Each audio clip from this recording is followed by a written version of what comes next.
Moonlight drifts across the dunes as it has for thousands of years, silver and patient, tracing the slow curves of sand shaped by wind and time. At first, the landscape appears empty, an ocean of silence, uninterrupted, unmarked.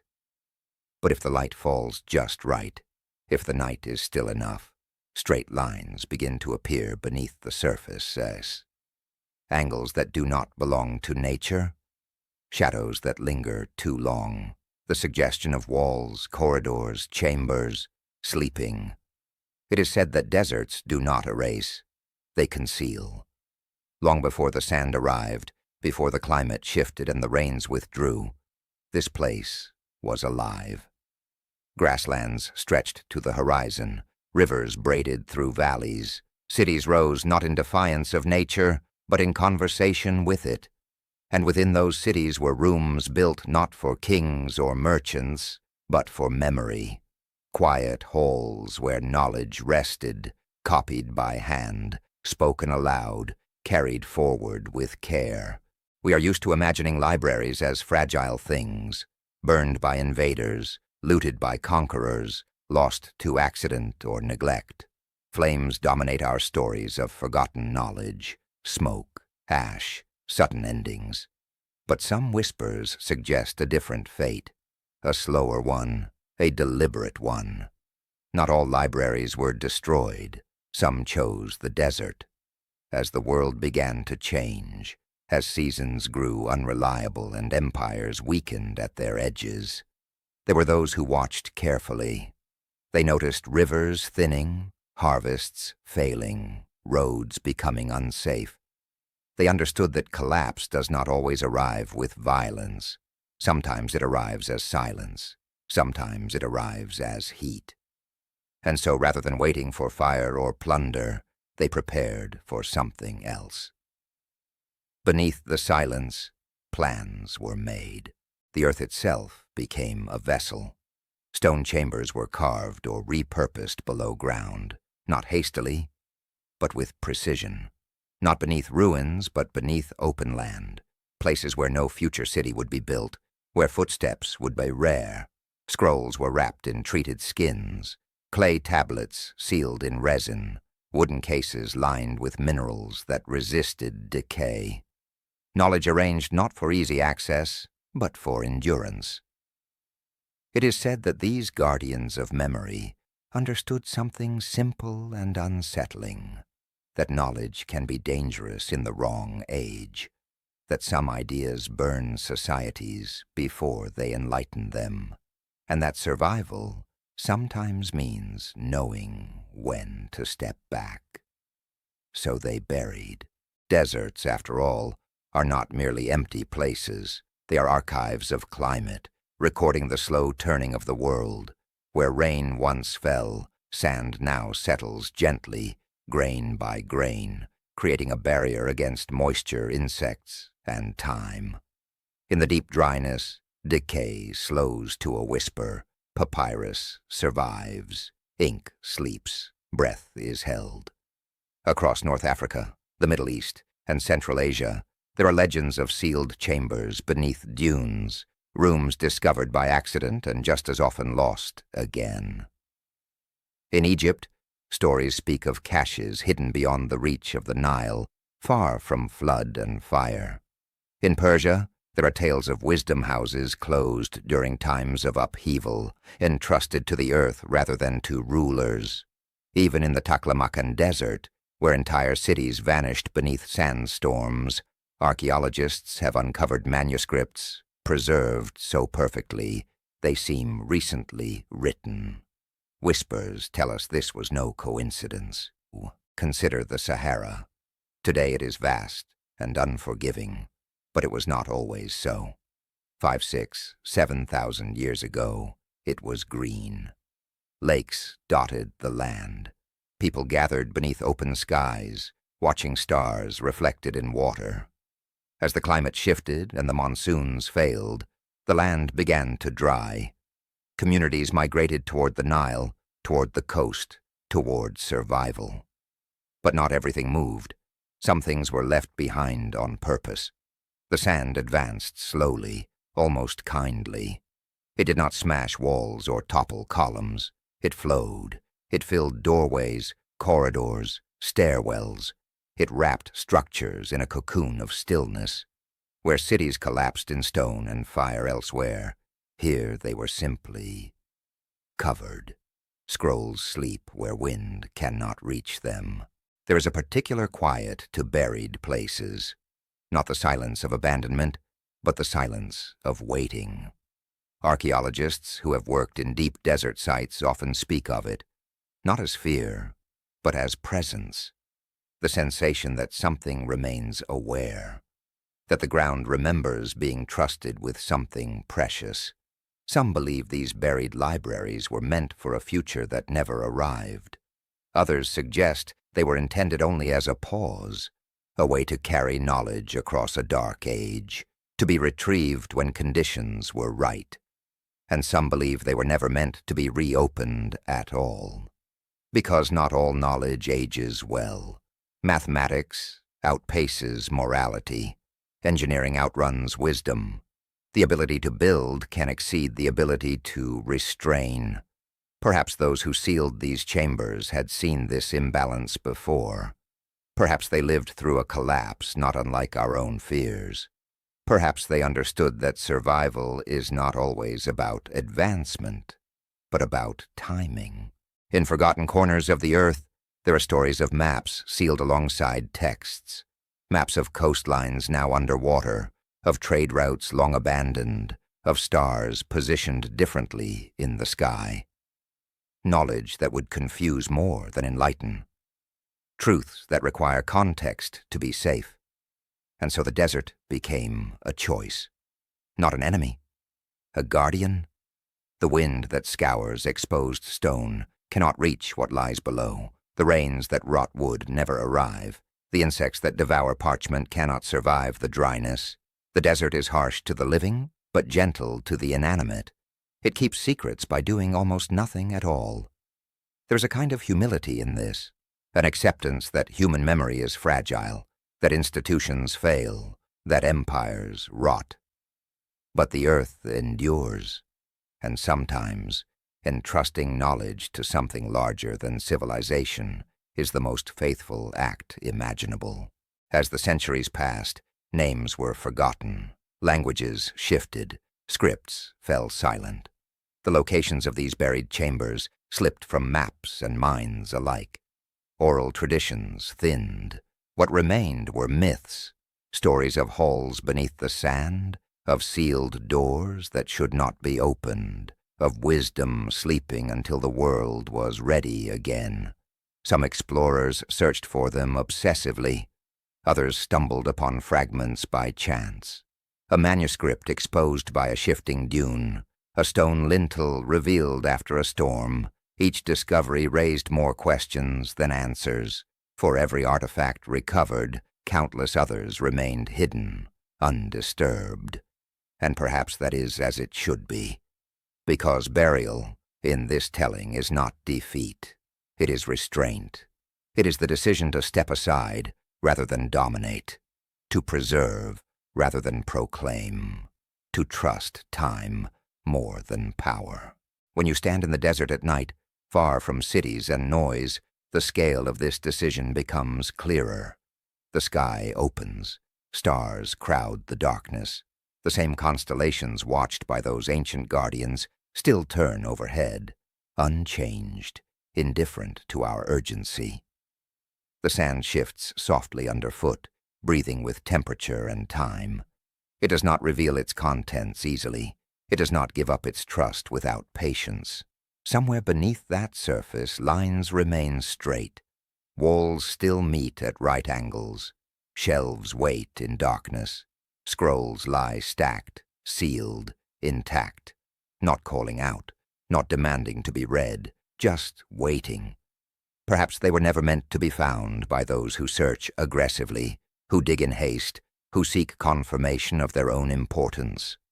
Perhaps they will only surface when curiosity is gentle, when ambition has quieted, when listening becomes more valued than knowing. Or perhaps they will never surface at all.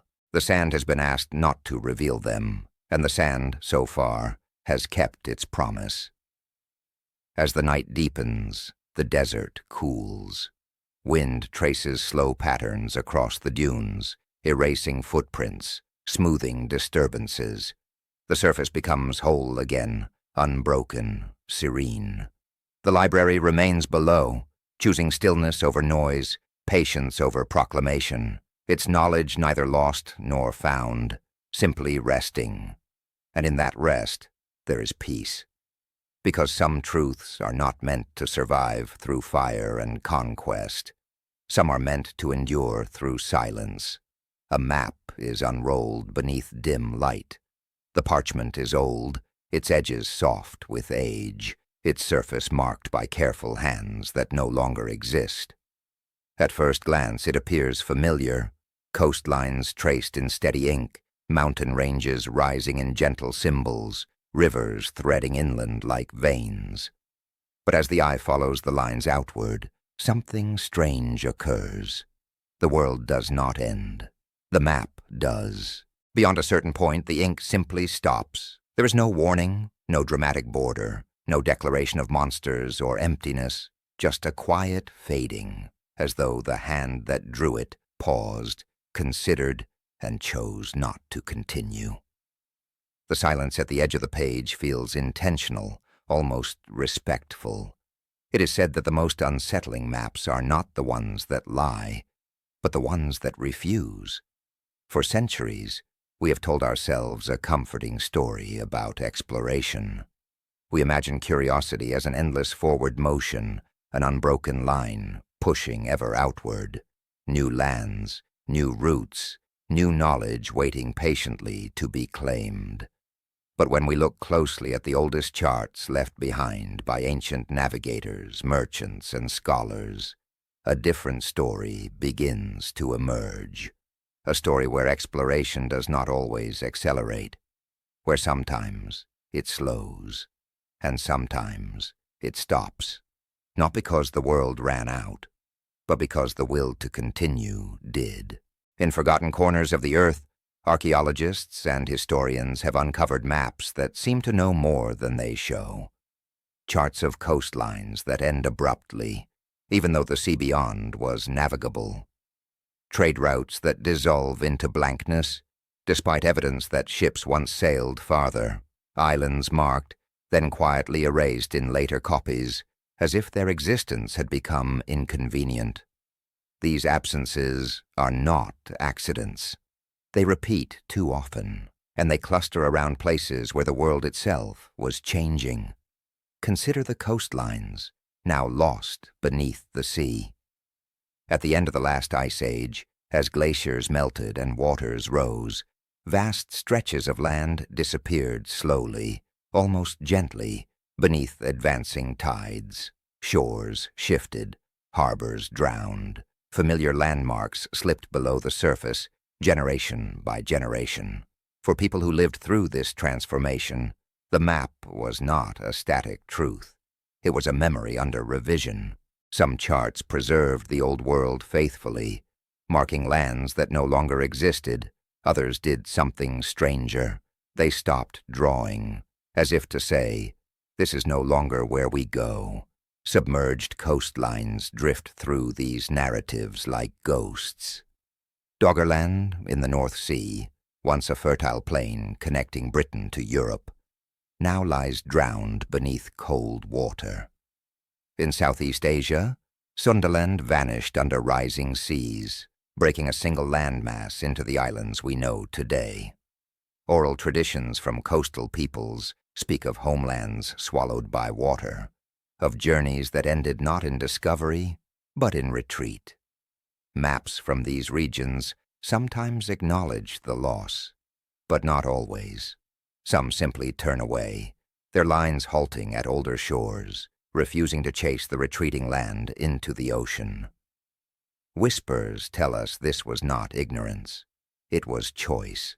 There is an ethical quality to these silences, a sense that drawing a route is also an invitation, and that some invitations should be withdrawn. Ancient mapmakers were not merely technicians. They were cultural translators, shaping how a society imagined its place in the world. To extend a line was to encourage movement, trade, settlement, sometimes conquest. To stop was to signal restraint. In medieval port cities, charts known as portolans guided sailors with astonishing precision across the Mediterranean. They bristled with compass roses and rhumb lines, webs of direction connecting familiar harbors. But beyond certain waters, the density of detail thinned. Not because sailors could not go farther, they did, but because those routes were no longer central to the shared story. The map, like memory, is selective. There are also islands that appear once, then never again. Phantom islands, recorded faithfully by early explorers, visited, named, described, and then omitted from later charts. Some were mirages, some were errors, but some, it seems, were real places that later vanished or were deliberately forgotten. Routes once traveled but later abandoned linger at the margins of these maps. Paths across deserts that dried, river corridors that shifted course, mountain passes made dangerous by climate or conflict. In each case, the map does not dramatize the loss. It simply grows quiet. Perhaps the most intriguing examples are maps that end in open water, where nothing obvious prevents continuation. No ice, no storm belt, no edge of the world, just blankness. The cartographer knew there was more, but chose not to say so. Some believe this reflects lost ambition. Others argue it reflects lost capacity. But there is another possibility, quieter and harder to accept, that stopping was an act of wisdom. Because exploration is not neutral. To explore is to change what is found. To draw a place into the map is to draw it into history's current, into trade, into politics, into extraction. Ancient societies understood this in ways we often forget. They knew that not every destination improves by being reached, not every route strengthens the traveler, so sometimes they turned back. In Polynesian navigation traditions, the ocean was not an empty void to be conquered, but a living system to be read. Voyaging routes existed not as permanent lines, but as relationships between stars, waves, birds, and memory. When those relationships broke, when the knowledge holders died or conditions shifted, the routes were allowed to fade. No attempt was made to preserve them artificially. The map lived in the body, and when the body changed, so did the map. In parts of the ancient world, there were also places considered complete. Sacred geographies where the act of arrival was the end of the journey, not the beginning of expansion. Mountains climbed not to see beyond, but to look inward. Deserts crossed not to reach new lands, but to shed what was no longer needed. Maps reflecting these philosophies do not sprawl endlessly. They curve inward. They settle. It is tempting, from a modern perspective, to see these omissions as failures, gaps to be filled, mysteries demanding resolution. But when we slow our breathing and let the candle burn lower, another interpretation becomes possible. Perhaps these maps were not unfinished. Perhaps they were finished exactly where they were meant to be. The idea that progress sometimes turns back not from fear, but from wisdom is difficult for us. We live in an age that equates movement with virtue and expansion with success. But the past, when listened to carefully, offers a more nuanced rhythm. There are moments when advance is appropriate, and moments when retreat preserves more than it loses. Moments when silence protects what speech would endanger. The map that ends before the world does is not denying reality. It is acknowledging limits, not of the world, but of the moment. Beneath the silence of those blank spaces lies a quiet respect for timing, a recognition that knowledge revealed too early can become distortion, that routes reopened without context can become wounds. Some destinations were known, then deliberately left behind, not erased in anger, not forgotten in ignorance, but set aside, like tools no longer needed, like stories told often enough to be trusted without repetition. As the night deepens, imagine the cartographer rolling the map closed, not in frustration but in peace. The knowledge remains within them. The world beyond the edge is still there, breathing, waiting. But for now, the line rests.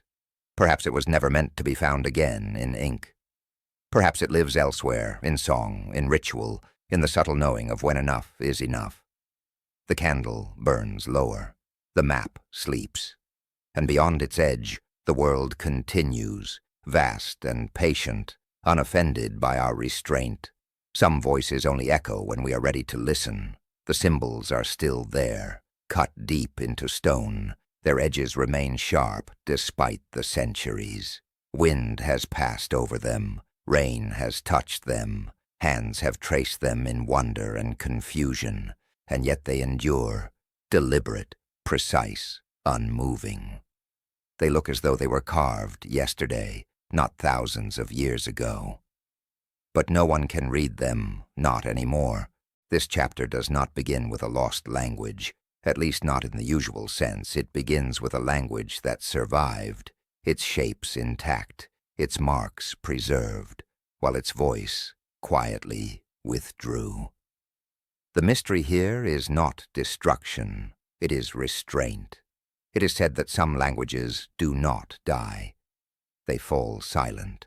In forgotten corners of the earth, archaeologists have found writing that defies the normal rules of loss.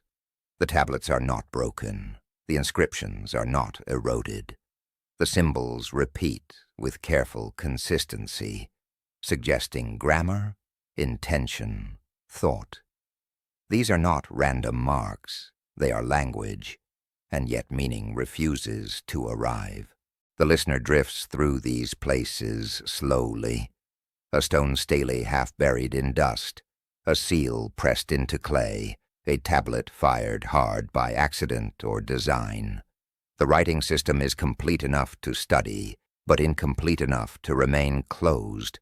No bilingual key appears, no living tradition reaches back to explain it. The mouth of the language is closed, and it does not open for us. We often assume that languages vanish because of catastrophe, war, conquest, cultural collapse, and sometimes that is true. But there are cases where the people did not vanish overnight, where the cities continued, where the symbols remained in use for a time, even as understanding thinned, grammar dissolves, meaning withdraws. The Indus Valley script, it's one such silence. Thousands of small seals, each bearing animals and short lines of symbols, spread across a civilization that lasted for centuries. The script is consistent, repeated, clearly intentional, and yet no one today can say with confidence what it records. Names, trade goods, ritual phrases, entire cosmologies compressed into a few signs. The language did not vanish in flame. It simply stopped being spoken.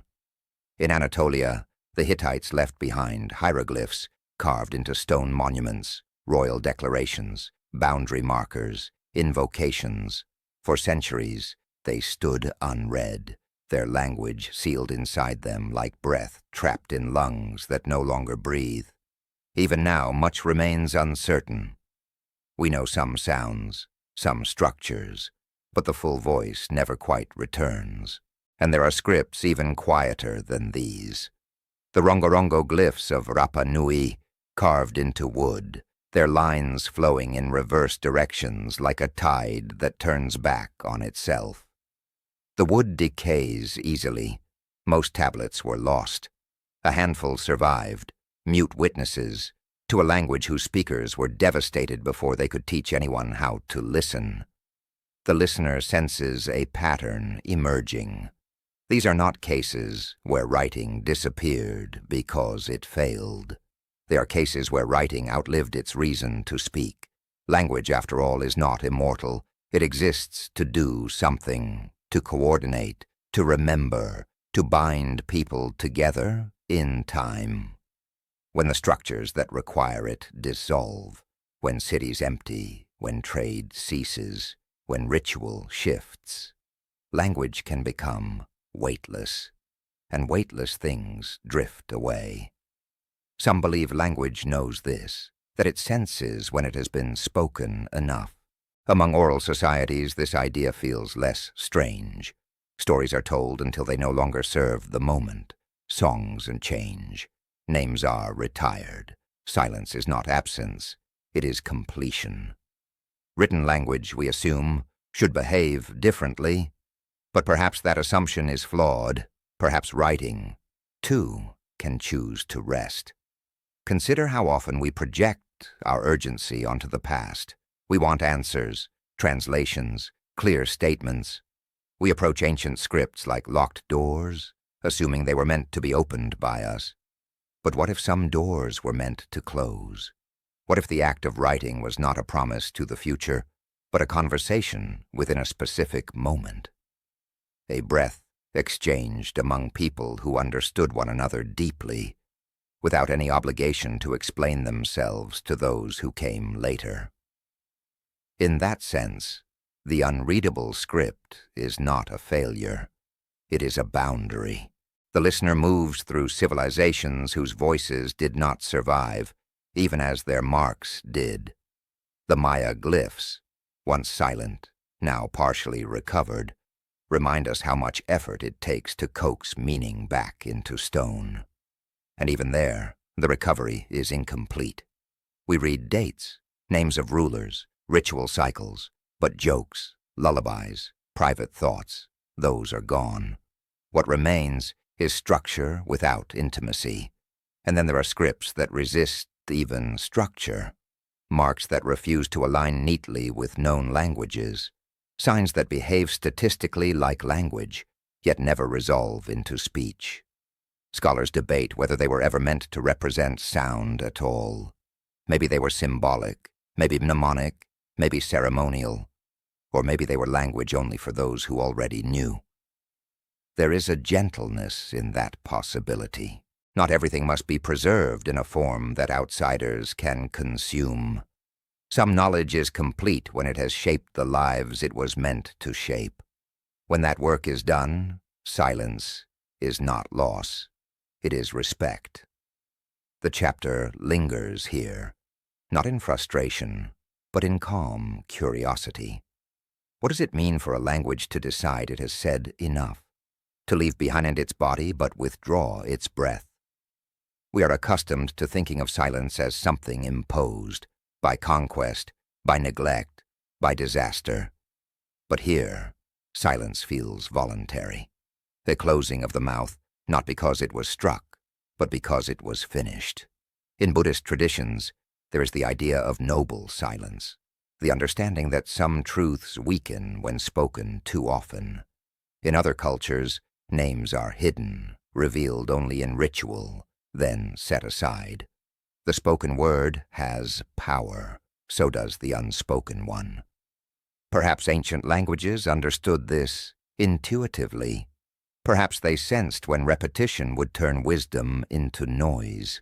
Beneath the silence, the symbols remain. They do not crumble. They do not flee. They simply do not answer. And in that refusal, they teach something subtle. That not all knowledge is meant to be permanent in form, that some words are meant to dissolve once their work is done. That meaning can be an event, not an object. The listener drifts now into the emotional core of the mystery. There is no urgency to decode, no demand to solve, only the soft recognition that we are not always the intended audience.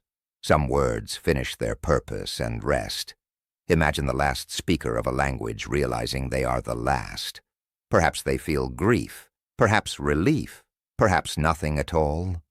Perhaps the language has already been thinning for generations, its phrases shortening, its grammar loosening, its meanings becoming approximate. Perhaps the final silence arrives not with ceremony, but with a missed conversation, a child who never learns, a story that goes untold one last time, and the language closes its mouth, not angrily, not tragically, just quietly. The stone remains, the symbols endure, future hands will puzzle over them, imagining complexity, projecting meaning, longing for access. But the language itself has stepped back. It has entered rest. There is dignity in that.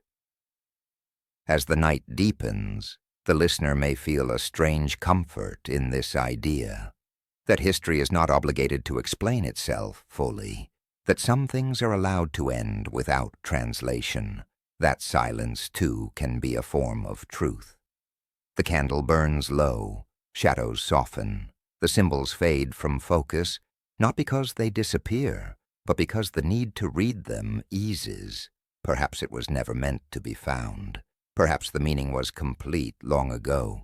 Perhaps silence is the final sentence, and in that silence, the language sleeps, whole, intact, and at peace. The first thing you notice is the stillness. Stone walls rise from the earth with a quiet confidence, untouched by urgency, untouched by explanation. There are no banners, no inscriptions boasting of kings or victories, no warnings carved for enemies.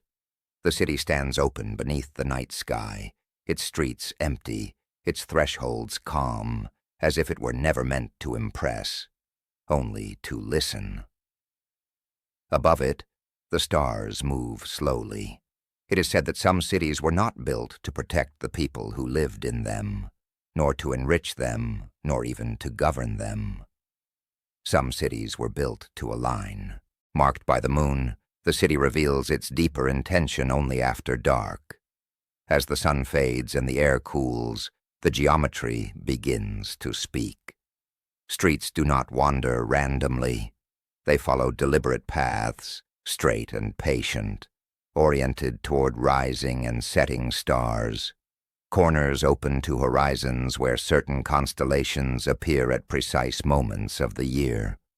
Plazas widen where the solstice light lingers longest. Doorways frame the sky as carefully as they frame the earth. This is not architecture as shelter.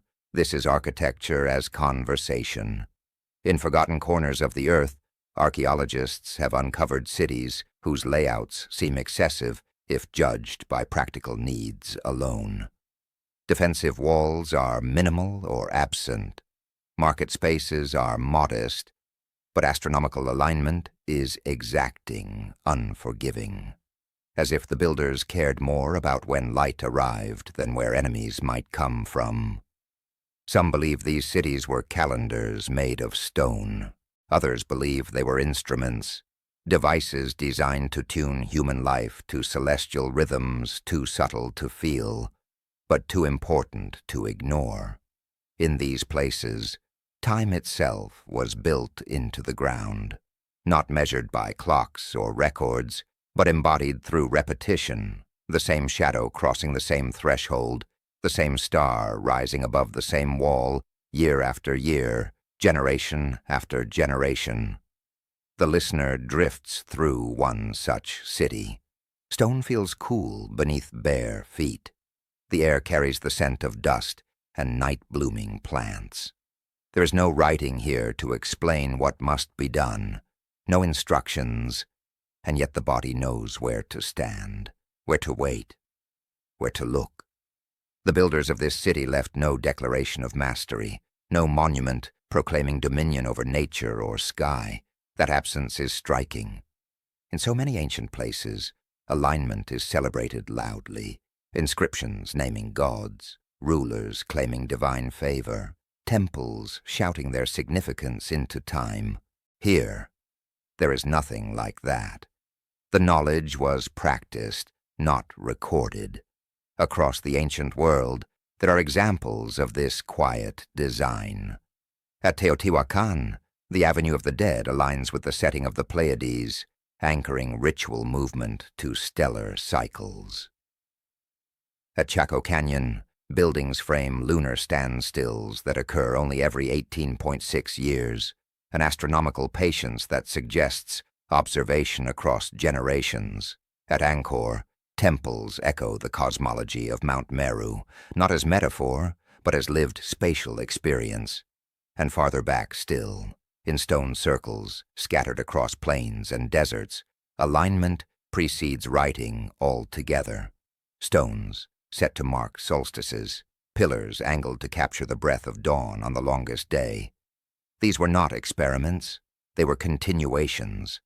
The city aligned to the breath of the sky belongs to this lineage.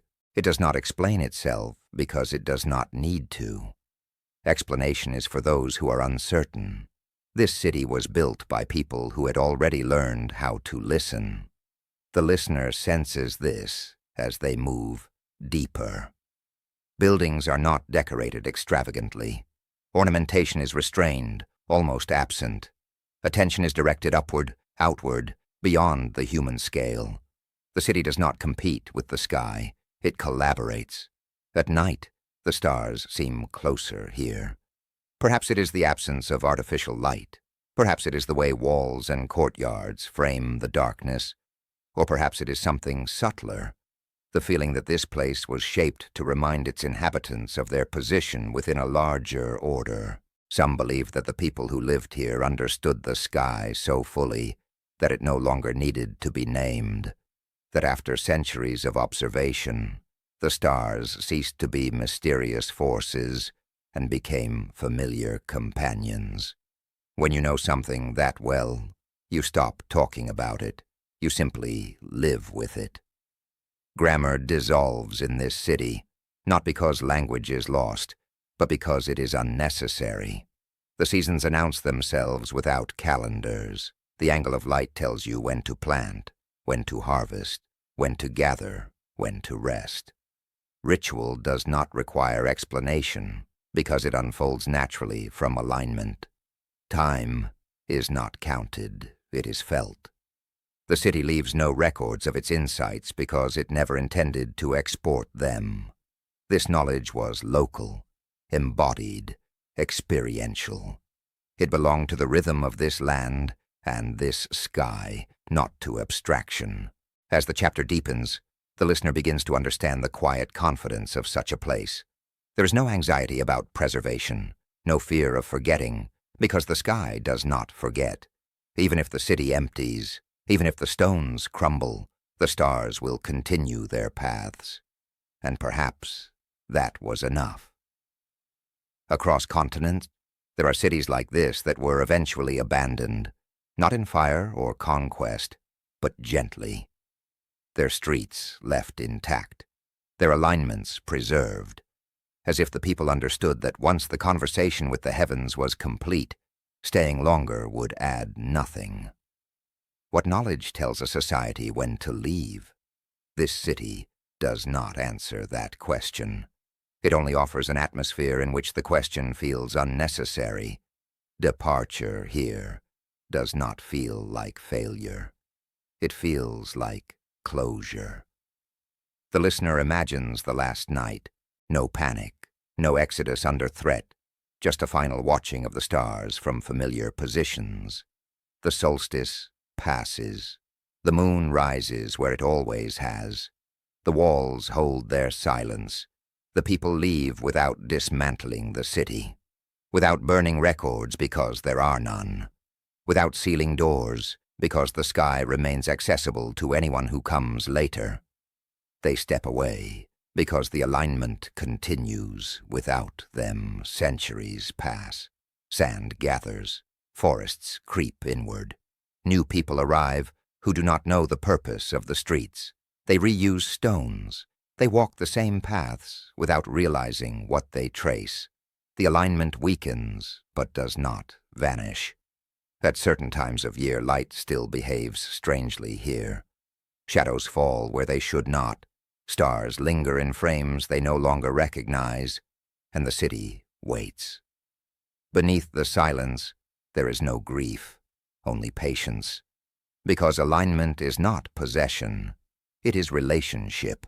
The chapter slows now, returning the listener to the present night sky above their own body. The stars overhead are not the same as those above the ancient city. Time has shifted them slightly. But the rhythm remains. The breath of the sky is still steady. Perhaps that is what the city was built to teach. That meaning does not always require memory. That understanding does not always require words. That sometimes the most complete knowledge is the kind that leaves no trace except harmony. The city aligned to the breath of the sky does not ask to be remembered. It does not demand interpretation. It simply exists in the quiet continuity between Earth and cosmos. And beneath an unchanged night sky, the listener senses what the builders must have known all along. That when the conversation is complete, silence is not an ending. It is agreement. The stars continue. The city rests. The streets are still there. Stone laid carefully, worn smooth by countless footsteps, stretches forward into silence. Doorways remain upright. Walls stand without scorch marks. Roof beams, where they have fallen, lie gently, not shattered. There is no ash in the air, no sign of siege, no hurried abandonment, no weapons scattered where hands dropped them in panic, just absence. It is said that some civilizations do not end in flames, they end in understanding. In forgotten corners of the earth, archaeologists walk through cities like this and feel unsettled in a way that is difficult to name. These places do not feel ruined. They feel finished, as though the people who lived here reached a quiet agreement with time and stepped away together, leaving their homes intact, their streets orderly, their tools placed down rather than thrown aside. No fire, no battle, just a decision. The listener is guided slowly into these spaces. A courtyard where weeds have grown patiently through stone cracks. A kitchen hearth cold for centuries, its last fire allowed to burn out naturally. Storage jars still stacked, some empty, some filled long ago and never reclaimed. These are not the gestures of flight. They are the gestures of closure. Across continents, the pattern repeats. In the American Southwest, entire pueblo complexes were left behind, walls intact, kivas silent. At Chaco Canyon, roads still led outward in perfect lines, but no one walks them anymore. The departure appears coordinated, deliberate. The people did not scatter in chaos. They moved with intention, carrying what mattered most and leaving the rest behind. In Southeast Asia, ancient urban centers were gradually emptied as water systems shifted and monsoons changed. Not burned, not conquered, simply released. In the Indus Valley, cities like Mohenjo-Daro show no clear evidence of violent collapse. Instead, neighborhoods thin out over generations. Houses are not destroyed, they are left. Even in Europe, there are Roman towns that did not fall to invaders but were quietly abandoned as trade routes dried up and priorities changed. People moved closer to fields, closer to water, closer to survival. The city was no longer the right shape for life. These places challenge a story we tell ourselves about history, that civilizations are either victorious or destroyed, rising or falling, that there must be drama, conflict, catastrophe. But the ground tells a softer story. Some societies chose dispersal over collapse.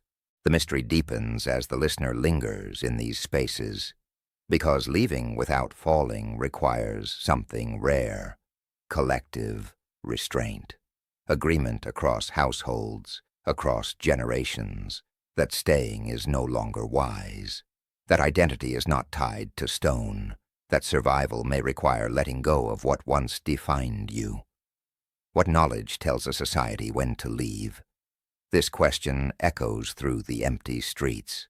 It is not fear that answers it. Fear scatters.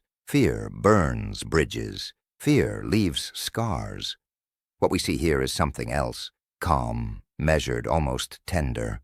Some believe environmental knowledge guided these departures, laying observation of rainfall patterns, careful attention to soil exhaustion, a recognition that the land was changing faster than the city could adapt. Others point to social knowledge, understanding when complexity becomes fragility, when systems grow so interdependent that a single failure could bring suffering to many. In these societies, departure was not defeat. It was adaptation. The listener senses that leaving required trust. Trust that memory could survive without monuments. Trust that culture could live in people rather than places. Trust that identity was portable. This is not the kind of knowledge that gets carved into stone. It does not announce itself. It does not demand remembrance.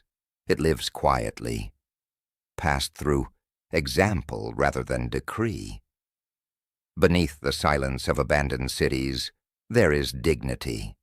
Consider the absence of mass graves, the lack of hurried repairs, the careful way doors are sometimes sealed, not barricaded, the way ceremonial objects are either removed or deliberately placed, as if acknowledging closure. These people did not wait for collapse to teach them what to do. They left while leaving was still possible. Across the world, oral traditions sometimes preserve faint echoes of these decisions, stories of ancestors who walked away from the old place, tales of journeys undertaken not in desperation, but in clarity, myths that frame departure as wisdom rather than loss. But the specifics are rarely recorded, and perhaps that too was intentional. To explain why is to invite debate. To invite debate is to invite delay, and delay, in moments like these, can be deadly. The knowledge that guides departure must be decisive, embodied, shared without argument. The listener moves now through a city in Central America, its plazas still open, its temples weathered but standing. There's no sign of last stands or defensive desperation. The people left before the crisis peaked, before disease, before drought, before violence. They did not cling to stone out of pride. They understood that permanence is an illusion. As the chapter deepens, the listener begins to feel the emotional weight of this choice. It is easier, in many ways, to stay and be destroyed. Collapse gives meaning through drama. Departure demands humility. To leave without falling is to accept that survival is not always glorious, that there will be no songs about the last day, no monuments to endurance, only continuity carried quietly forward. And yet, that continuity is profound. The descendants of these civilizations often survive elsewhere, languages altered but recognizable, customs transformed but traceable. The city vanishes, but the people do not. They scatter like seeds, adapting to new. So as the chapter deepens, the listener begins to feel the emotional weight of this choice. It is easier, in many ways, to stay and be destroyed. Collapse gives meaning through drama. Departure demands humility. To leave without falling is to accept that survival is not always glorious, that there will be no songs about the last day, no monuments to endurance, only continuity carried quietly forward. And yet that continuity is profound. The descendants of these civilizations often survive elsewhere, languages altered but recognizable, customs transformed but traceable. The city vanishes, but the people do not. They scatter like seeds, adapting to new soils, new climates, new rhythms. Archaeology rarely captures this dignity. We dig where people once stood still, not where they walked to next. The record favors collapse over dispersal, because collapse leaves debris and dispersal leaves silence. But silence does not mean failure. it means choice. The listener pauses in an empty home. Light falls through a broken roof beam. Dust moves slowly in the air. This place was loved, lived in, maintained, and then one day, it was no longer the right place to be. There is grief here, but not panic. There is memory, but not obsession. The city does not beg to be restored. It rests. Some scholars struggle with this idea. It disrupts the narrative of progress and decline, of winners and losers. It suggests that intelligence is not always expressed through dominance or endurance, but through timing, knowing when to build, knowing when to stay, knowing when to leave. These are different kinds of wisdom. The chapter does not offer a single answer to the mystery. It cannot. The knowledge that guided these decisions was local, contextual, deeply tied to environment and culture. What worked for one society would not work for another. There is no universal formula, and yet the pattern persists. Across time and geography, humans have demonstrated the ability to recognize when a way of life has reached its limit, and to step away before suffering becomes inevitable. This is not weakness, it is foresight. As the night deepens, the listener may begin to feel a quiet resonance with this idea. In a world that teaches us to hold on at all costs, to equate persistence with virtue, there is something deeply calming about imagining a civilization that knew how to let go, that understood survival does not always mean staying in place, that sometimes the strongest act is departure. The chapter slows further now, honoring that restraint. The city fades into darkness, not because it disappears, but because attention softens. The streets remain, the homes remain, the silence remains, and somewhere beyond the ruins, life continued. Children were born who never walked these streets. Songs were sung that never echoed off these walls. New settlements rose, adapted to different landscapes, shaped by lessons learned here but not bound to this place. The city did not fall. It released its people. Perhaps that is the final dignity. As the listener drifts toward sleep, the question lingers gently, without demand for resolution. What knowledge tells a society when to leave? The chapter does not answer. It simply suggests, softly, respectfully, that survival is not always about holding ground. Sometimes it is about movement, about trust, about recognizing that staying too long can be more dangerous than walking away. And in that recognition, there is peace. The streets remain intact. The homes remain empty. The silence remains full. The civilization rests, good not as a ruin, but as a completed thought. And the night, unchanged, holds it quietly. A hand hovers above a surface. The stylus is still warm from use. Ink waits in its shallow bowl. The clay tablet, the parchment, the waxed board, whatever the medium, lies ready, expectant. For years, perhaps generations, this motion has been familiar. Record the count, mark the date, preserve the agreement, fix memory in form. But this time, the hand does not descend. It lingers, then withdraws. It is said that writing does not always vanish in fire. Sometimes, it simply stops being needed. This chapter does not begin with libraries burning or invaders tearing scrolls apart. It begins with something quieter, more unsettling, a moment when writing loses its gravity, when words, once heavy with consequence, become too light to matter. In forgotten corners of the earth, this has happened more than once. Cities shrink, roads crack, markets grow local, then vanish. Administrations thin until there is no longer anyone who requires records, no one who enforces contracts written on stone or skin. The systems that once made literacy valuable begin to fail, not all at once, but gradually, like a tide receding without ceremony. And as they do, Writing becomes optional. The listener drifts through a city in transition. Once scribes sat in shaded rooms, tracking grain shipments, taxes, births, deaths. Writing was power here, authority made visible. To write something was to make it real.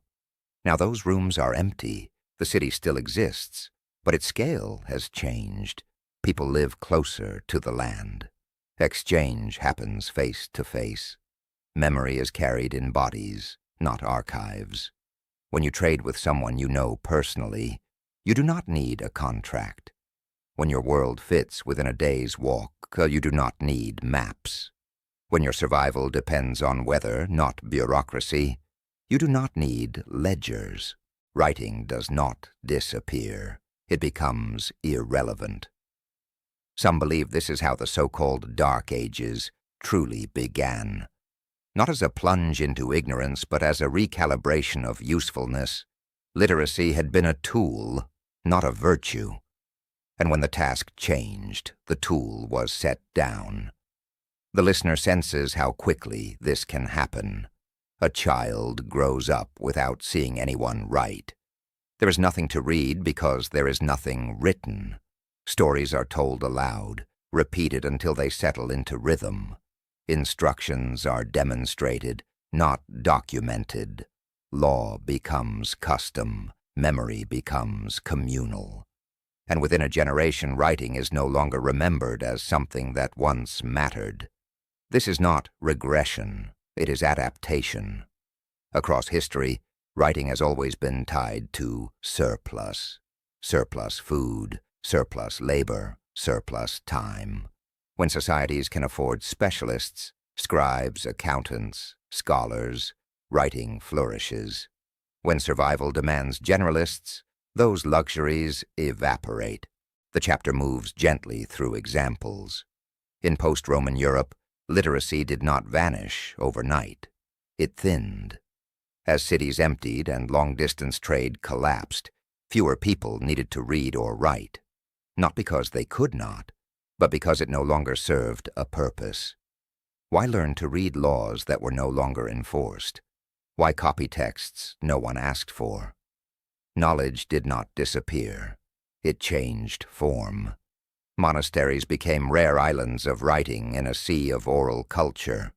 Outside their walls, memory lived in song, ritual, seasonal practice. A farmer did not need to read about planting cycles. The land taught him directly. A builder did not need manuals when structures were simple and local. Skills passed from hand to hand, not from page to eye. The listener understands now how fragile writing truly is. We imagine it as permanent because we live surrounded by it. Screens glow with endless text, archives multiply, but writing survives only when people agree it matters. The moment that agreement breaks, words lose weight.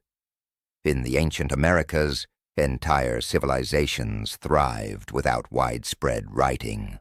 Knowledge was encoded in performance, dance, ceremony, repetition. When those chains broke through disease or displacement, the knowledge evaporated with terrifying speed, not because it was weak, but because it required continuity. Writing gives the illusion of independence. It seems to exist without people. But this is false. Writing is only ever as alive as its readers. The chapter lingers on this truth. A single generation of disuse is enough to turn script into decoration. 2 generations, and symbols become mysterious. 3, and they are sacred but mute. Stone carvings remain sharp, tablets intact. But no one remembers how to listen. The language does not die. The relationship does. The listener imagines that final moment again, the paused hand. Perhaps the person senses the shift already. Perhaps they realize that no one will read what they write, that the effort no longer connects to the future, that the words would be heavier in memory than in ink. So they stop, not in despair, in practicality. Some believe this has happened many times in human history, far more often than we admit. That vast bodies of written knowledge did not burn or sink or vanish mysteriously. They simply became uncarried. Beneath the silence, writing fades not as an act of loss, but of release, and what replaces it is not emptiness. Voice returns, ritual returns, repetition becomes the archive. In oral societies, memory is not static. It breathes, it adjusts, it prioritizes what matters now. Details that no longer serve fall away. Stories refine themselves through retelling. Knowledge remains flexible, responsive, alive. This is not inferior to writing. It is different. The listener feels the humility in this realization. Writing, for all its power, freezes thought. It preserves mistakes alongside wisdom. It demands interpretation long after context has vanished. Oral memory, by contrast, selects relentlessly. Only what continues to matter survives. When systems fail and cities shrink, this selectivity becomes essential. The chapter moves through a quiet village at dusk. Elders speak, children listen. The same story told last winter returns, slightly altered, shaped by new experience. No one worries about accuracy. Meaning is what matters, and meaning does not require ink. Writing, in this world, would be weightless. It would add nothing. The listener begins to see how quickly knowledge can evaporate when no longer useful, not because humans forget easily, but because they remember efficiently. Memory sheds excess like a tree shedding leaves before winter. This is the humility at the heart of the chapter. We often assume that preservation is inherently good, that everything should be recorded, saved, archived. But history suggests otherwise. Survival has always favored those who know what to keep and what to release. Writing survives only as long as people carry it forward. This is not a warning, it is an observation. As the night deepens, the listener is invited to consider their own world. How much of what surrounds us would remain if the systems that support it vanished? How much knowledge lives only because infrastructure exists to hold it up? The chapter does not answer. It does not judge. It simply invites awareness. The candle burns low. The hand that once wrote rests at its side. The surface remains blank, not from destruction, but from choice. Perhaps writing will return one day, heavier again, necessary again. Or perhaps it will remain light, set aside in favor of other ways of knowing. Either way, nothing essential is lost. Because knowledge does not belong to words. Words belong to moments. And when the moment passes, silence is not emptiness, it is space. Space for breath, space for memory, space for rest. The chapter ends here, gently, without urgency. Writing fades from view, not erased, just unheld. And in its place, the listener drifts into something older than text, older than ink. A voice, a rhythm, a story carried just long enough to matter. Then allowed to sleep. Roots break through stone where footsteps once echoed. They do not hurry, they do not force. They press patiently, widening cracks that were already there, following weaknesses time has prepared for them. Moss settles first, soft and quiet, then vines, then the slow architecture of trees. What was once a wall becomes a line of shade. What was once a staircase becomes a slope. The forest does not arrive like an invader. It returns like a memory. It is said that nature does not erase. It stores. The listener moves into a jungle where the air is heavy with breath, and green light filters down in broken shafts. At first, there is no sign of anything human, just trunks, leaves, insects, the steady drip of water. But then the ground changes. The soil feels different underfoot. Too level, too deliberate. Stones appear where they should not. aligned in ways the forest alone would not choose. A plaza sleeps beneath the canopy. Long before outsiders arrived, long before maps marked these places with names or borders, entire cities were already being absorbed, not destroyed, absorbed. The people left, or vanished, or thinned until their presence no longer held the land in its old shape. And the forest, patient, attentive, began its work. Paths become veins. What were once roads are now narrow clearings where animals pass and light lingers. What were once causeways are now ridges where roots follow the memory of compacted earth. The forest remembers where people walked, even after the people themselves are gone. In forgotten corners of the earth, archaeologists speak of this phenomenon with a kind of reverence. Cities that did not fall to fire or conquest, but to growth. Places where there is no destruction lair, no ash, no violence written into the ground, only continuity.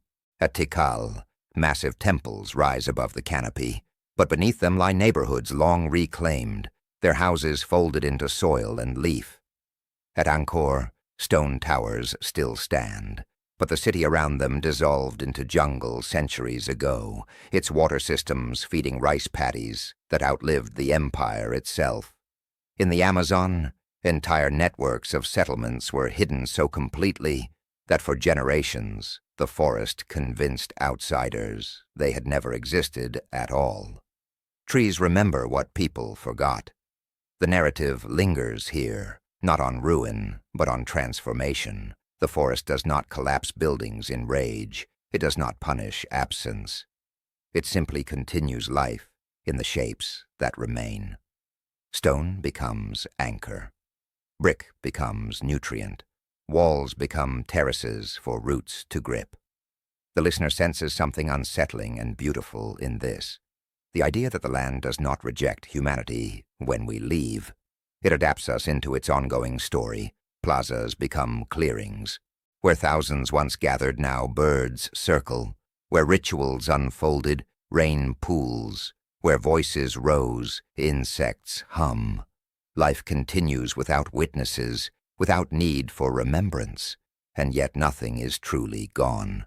Some believe the forest actively preserves information, not as words or symbols, but as pattern. Soil layers record occupation. Tree rings encode climate shifts that correspond to human activity. Pollen trapped in sediment reveals what was planted, what was eaten, what landscapes were shaped deliberately, and which were left wild. Nature is an archive, but not one built for us. The listener walks deeper, guided by the sense that this forest has learned more than it reveals. Not out of secrecy, but out of indifference to explanation. Memory here is not narrative. It is structural. A fallen wall redirects water flow. That flow changes plant distribution. That distribution alters animal paths. The forest reorganizes itself around human absence, but the imprint remains. Beneath the silence, there is continuity. This challenges how we think about loss. We often imagine forgotten cities as failures, places that collapsed, civilizations that ended. But the forest offers a different interpretation. It suggests that leaving does not mean disappearing. In some cases, people did not vanish at all. They moved, they adapted, they became smaller, more mobile, less architectural. The city dissolved, but the culture continued elsewhere, lighter, quieter, harder to detect. The forest does not judge this transition, it accommodates it. Roots break through stone not to destroy it, but to use it. Trees grow where plazas once lay because the ground there was already prepared, leveled, enriched, shaped by human hands long ago. The forest benefits from what came before, and in doing so, it remembers. The listener pauses beside a massive tree whose roots wrap around cut stone. The stone is smooth, worked clearly placed with intention. The tree does not reject it, it incorporates it. The root bends, splits, adjusts, holding the stone in place even as it grows. This is not erasure. This is integration. Across the world, indigenous traditions have long understood this relationship. The forest is not wilderness, it is layered history, a place where human and non-human stories overlap without hierarchy. In some cultures, ruins were never lost. They were simply places the forest had taken back, places visited only when needed, approached with respect. Knowledge of them lived in oral memory, not in maps.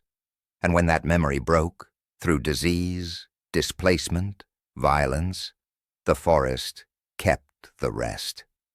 The listener feels the weight of this realization, that memory does not belong exclusively to language, that even when names are forgotten, patterns persist. Leaves move softly overhead. The chapter slows further now, allowing the atmosphere to settle. There is no urgency to uncover everything, no demand to clear the vines or cut back the trees. The forest is not hiding something from us. It is holding something for itself. Some believe that this is the most honest form of preservation, that cities absorbed by jungle are not failures of memory, but demonstrations of humility, proof that humanity is not the final author of the landscape. The forest does not need to remember us, it simply does, and that remembering is quiet. The listener imagines centuries passing, rain after rain, season after season. Roots deepen, stones sink, new trees grow from the nutrients of old ones. The city becomes indistinguishable from the forest, except in subtle alignments, the way a line of trees curves too smoothly, the way a clearing opens too precisely. Archaeologists may one day map these patterns, trace outlines of vanished streets, assign dates and names. But long before that, the forest already knows where everything was. It does not speak of it. It grows. This chapter does not end with discovery. It ends with acceptance. That memory exists even where language does not. That history does not require an audience to continue. That life goes on, not in spite of forgetting, but alongside it. As the listener drifts toward sleep, the sounds of the forest soften. Leaves shift in the night air. Insects call. Somewhere, water moves through channels once shaped by human hands. The forest breathes, and in that breath, it carries the faint imprint of names once spoken, once lived, once released. Perhaps it was never meant to be found. Perhaps it was never truly lost. The leaves move softly. The memory remains. A voice rises in the dark, not loudly, not to command attention. It comes softly, shaped by breath, measured by pauses. The fire is low now, reduced to embers that glow without flame. Faces lean closer, not to see better, but to hear.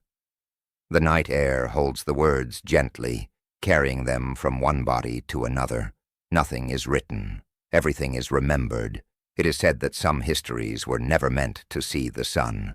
They lived in the hours when work was finished and the world slowed down, when children were quiet enough to listen, when elders could speak without interruption. These were the hours when knowledge moved safely, protected by darkness, passed not through ink or stone, but through living breath.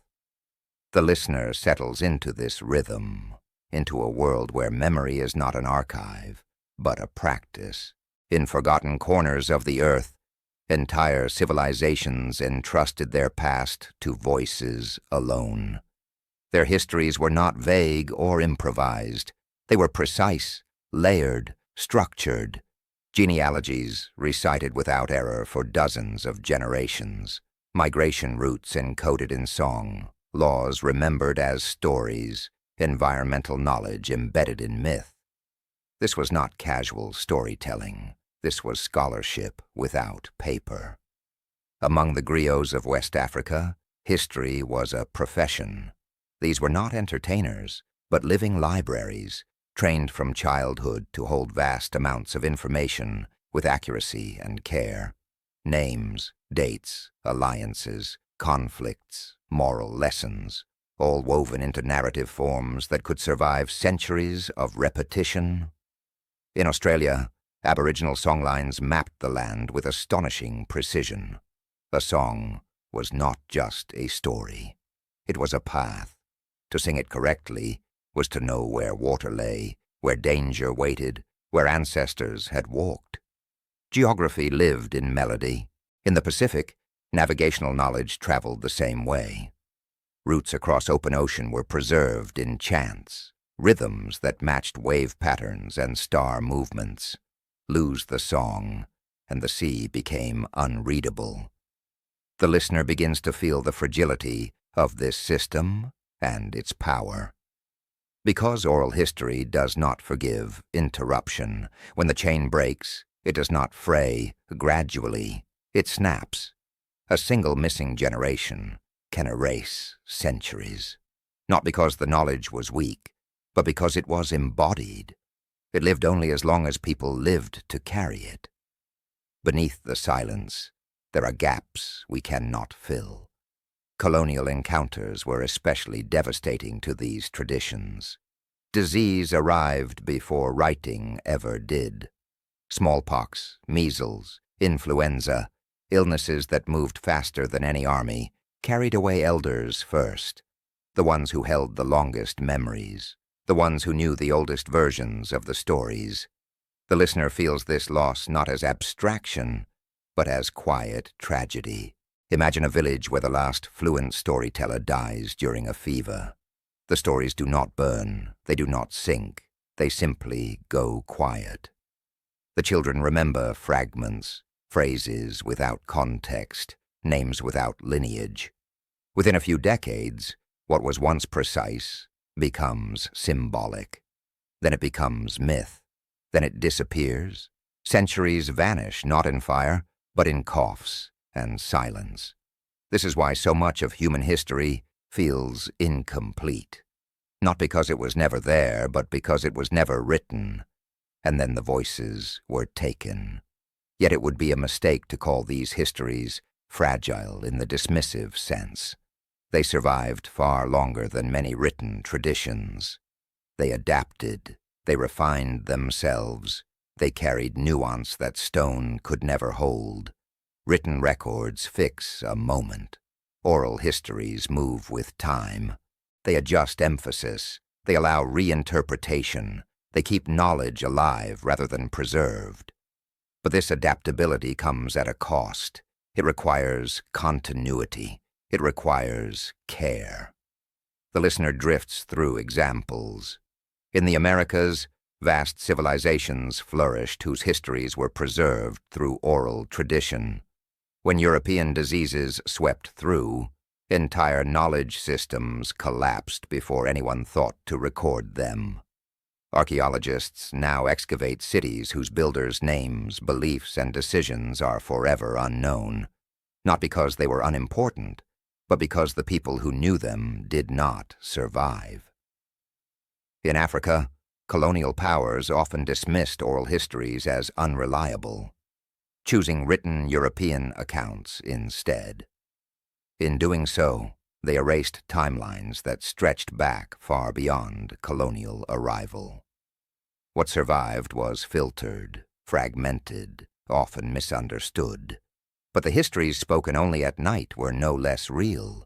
They shaped law. They guided survival. They anchored identity. The listener senses a tenderness in how these histories were treated by those who carried them. Stories were not told casually. Some could only be spoken at certain times, in certain seasons, to certain listeners. Knowledge was protected not by secrecy, but by context.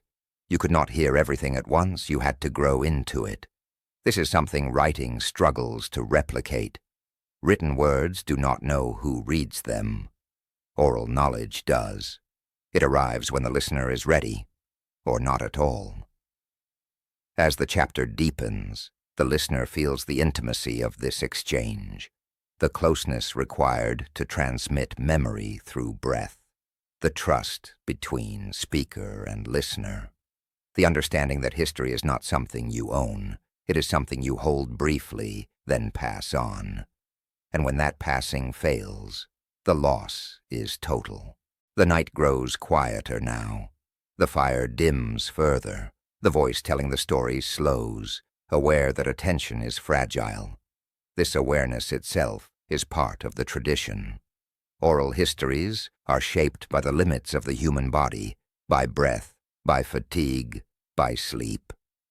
They respect those limits. Perhaps that is why they are spoken only at night. Daylight belongs to work, to survival, to action. Night belongs to continuity, to reflection, to remembering who you are and where you came from.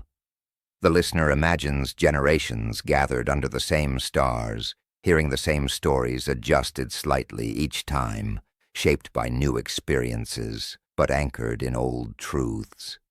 A living thread stretching backward, unbroken, until it wasn't.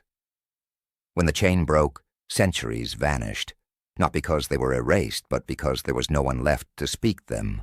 And yet something remains, echoes in place, names, patterns in ritual, instincts that survive without explanation. Some oral histories linger in fragments, embedded in folklore, in customs whose original meanings are forgotten, but whose forms persist.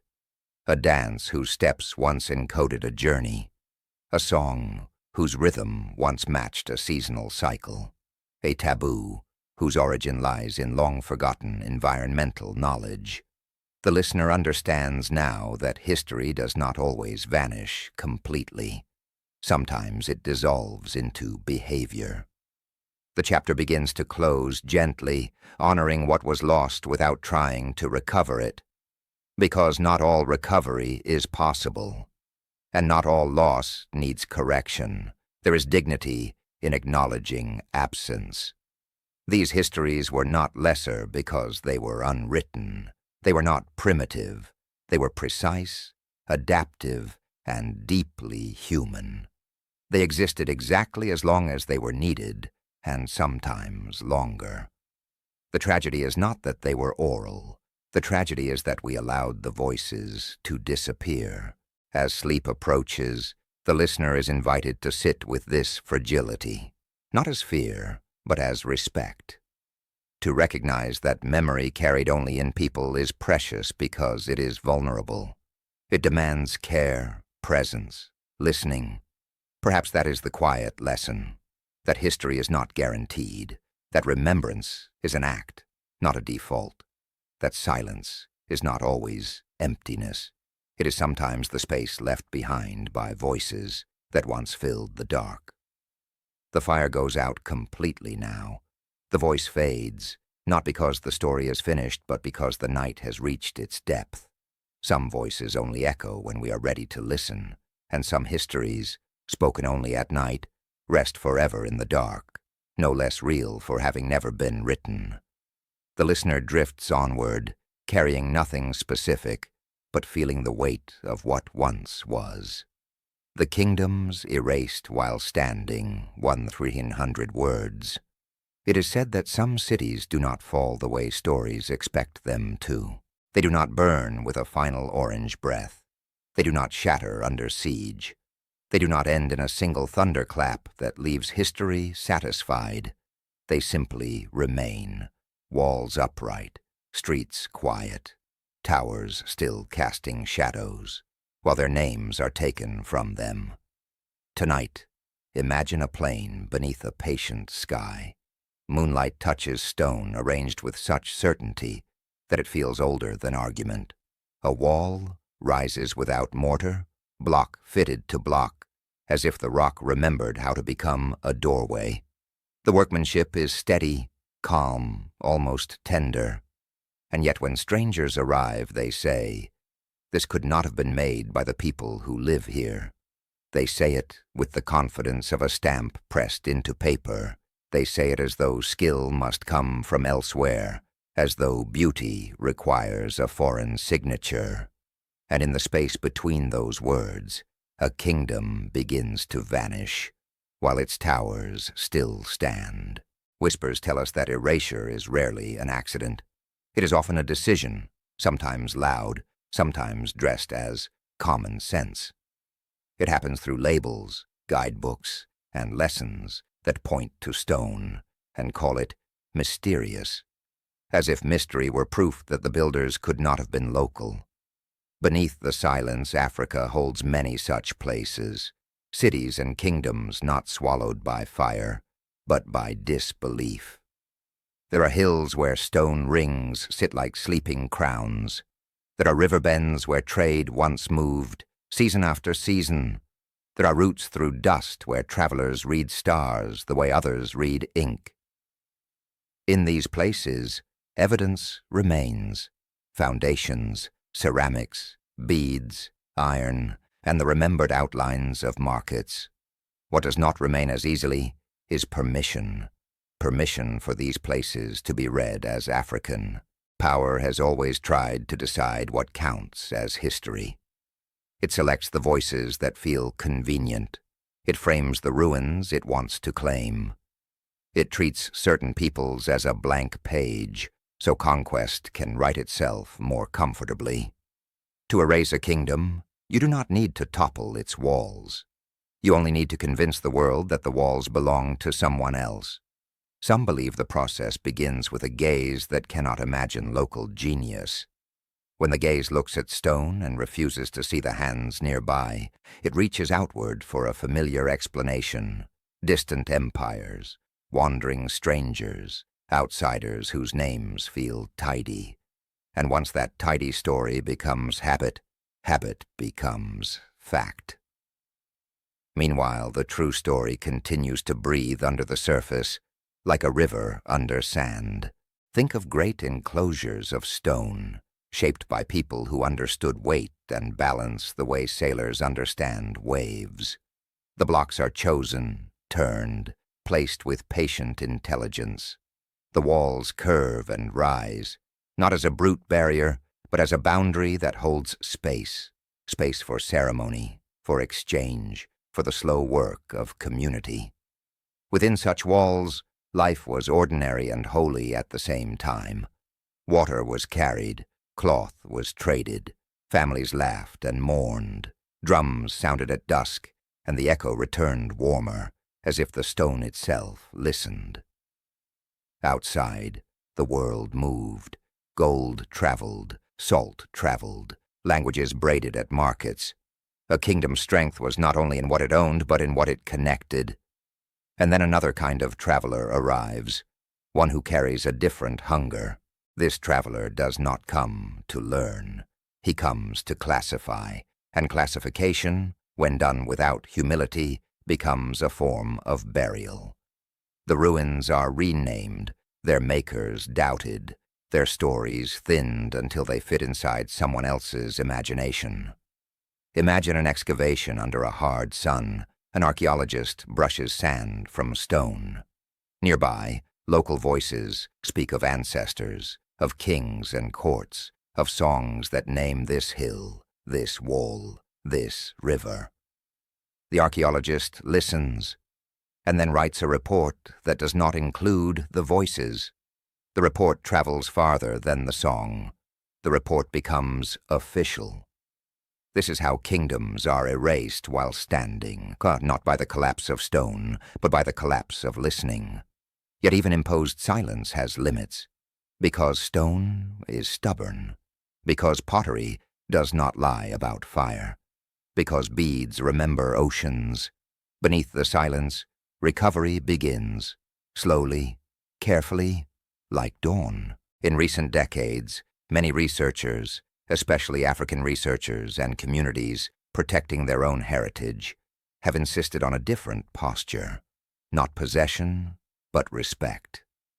They return with questions that do not assume absence.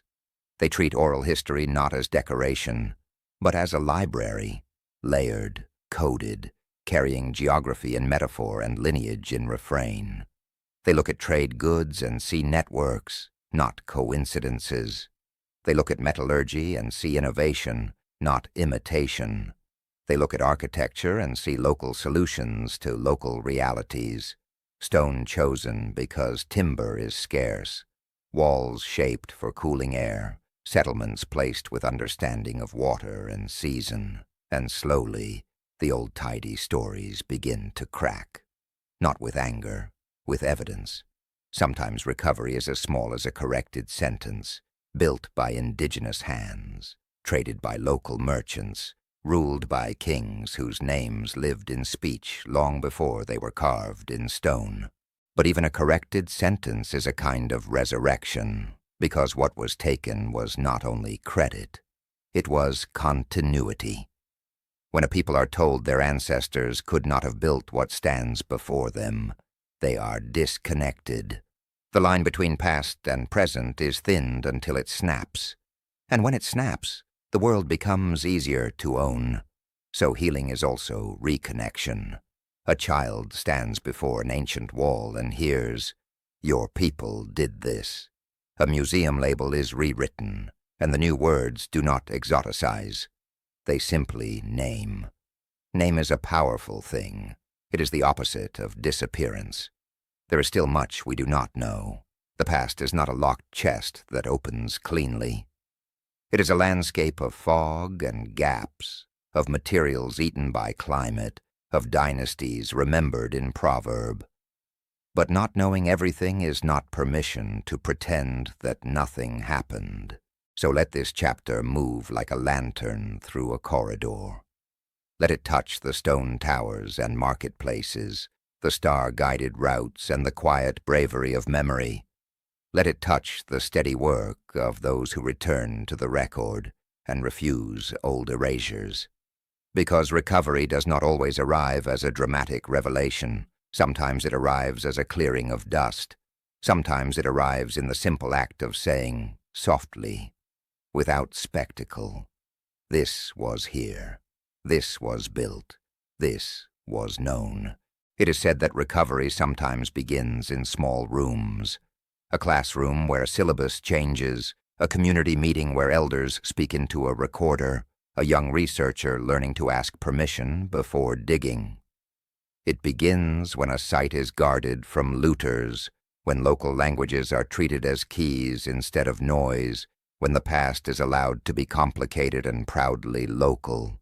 Each careful act is a thread tied back to the broken line, another knot of remembrance, another quiet refusal to disappear. Slowly, the spotlight shifts, and the builders step forward again at last. Researchers share findings with the communities first, as if returning an inheritance home.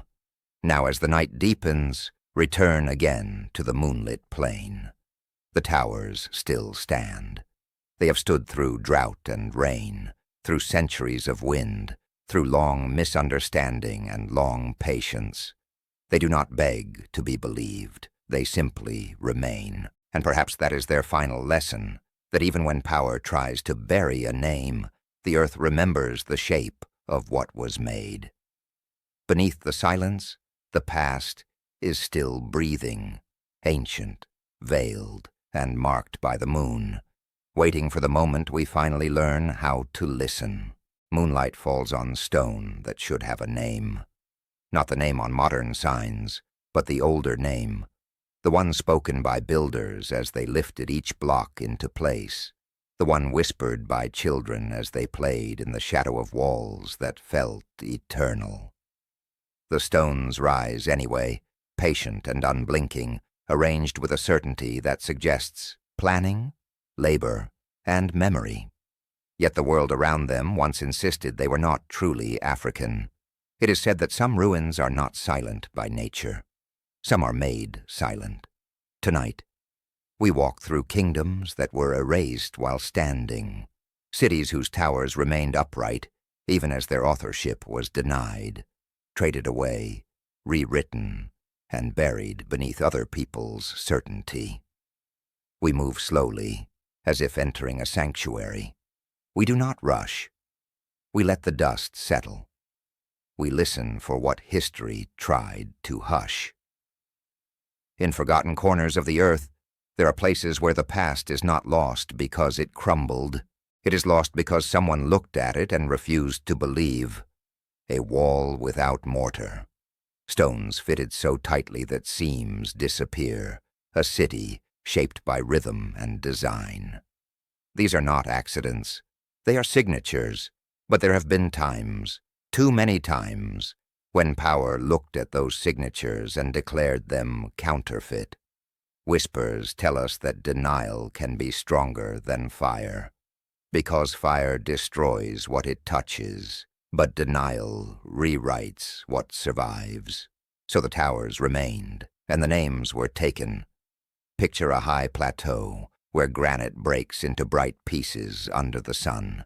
Hills roll like sleeping animals, and in their folds, an ancient city gathers itself into circles and corridors.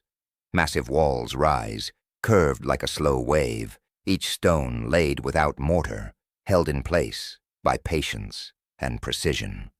The structure feels both practical and ceremonial, like a boundary and a prayer at once. This is Great Zimbabwe. Even the name we use now is a borrowed cloth draped over a body whose original skin we do not fully know. Zimbabwe carries the meaning of stone houses, yes, but the city's own name, the one its people used when the walls were new, remains veiled. Where memory fades, the stones still speak in shape. At its height, Great Zimbabwe was not a mystery to itself. It was a capital, alive with trade, with gold moving like river light, with voices calling across courtyards, with cattle bells and the hush of ritual. It stood within a web of exchange that stretched outward, toward the coast, toward the Indian Ocean, toward distant ships and foreign tongues. And then, centuries later, outsiders arrived and saw these walls, and they did not ask, "Who built this?" They announced, "It cannot have been you." Some believed it was Phoenician, others said Arab. Some invoked Solomon, as if only a biblical shadow could justify African stone. It was not curiosity, it was refusal. Because if Africans had built this, then Africans had history. And if Africans had history, then the story colonizers told about themselves, civilized saviors entering empty time, began to fracture. So the city was turned into a mirror, reflecting not the truth of its builders, but the insecurity of those who could not tolerate that truth. This is how erasure works. It does not always smash monuments. Sometimes it steals the right to claim them. The silence here is not accidental. It is imposed. And Great Zimbabwe is only one chamber in this larger labyrinth. Follow the Nile southward, where the river narrows into long memory. Here, another kingdom rose, one that watched Egypt's power and at times wore it like a crown. Kush thrived along the Nile in what is now Sudan, building pyramids sharper and steeper than Egypt's, scattering them across the desert like clustered stars.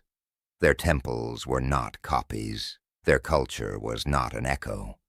It was its own voice, and that voice wrote. On stone and pottery and metal, the Kushites left signs, lines and curves that look like they want to be understood. The script has a name to us now, Meroitic.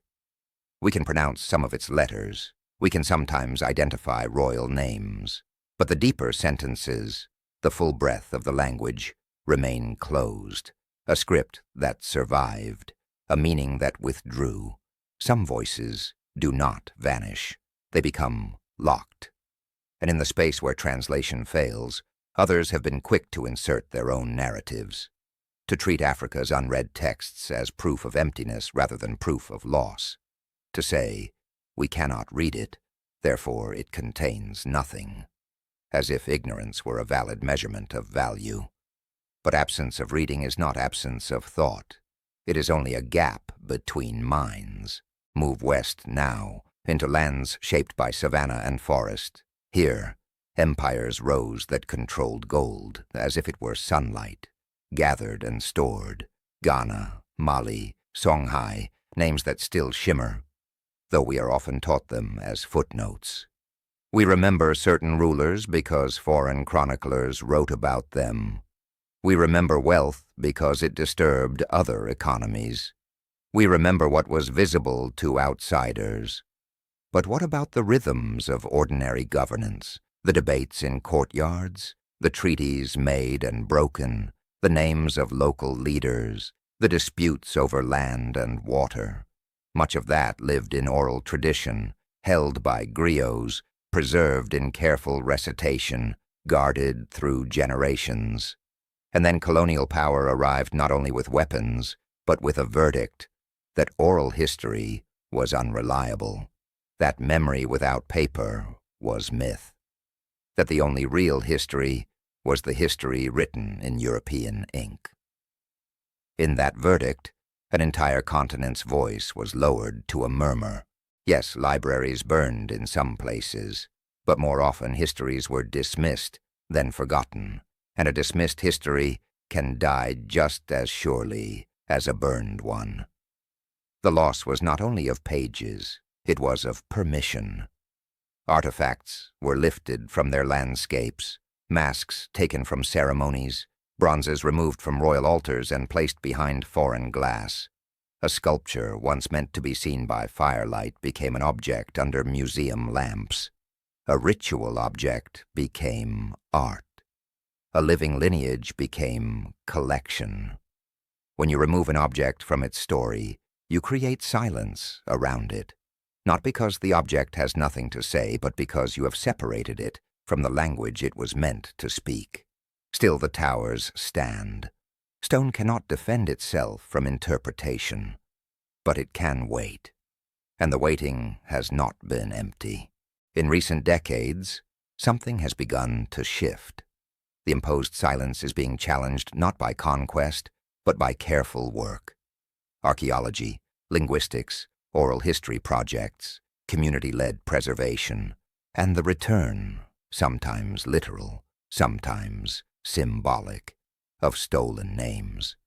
It is said that recovery begins like dawn, not with a sudden blaze, but with a gradual lightening at the edge of the world.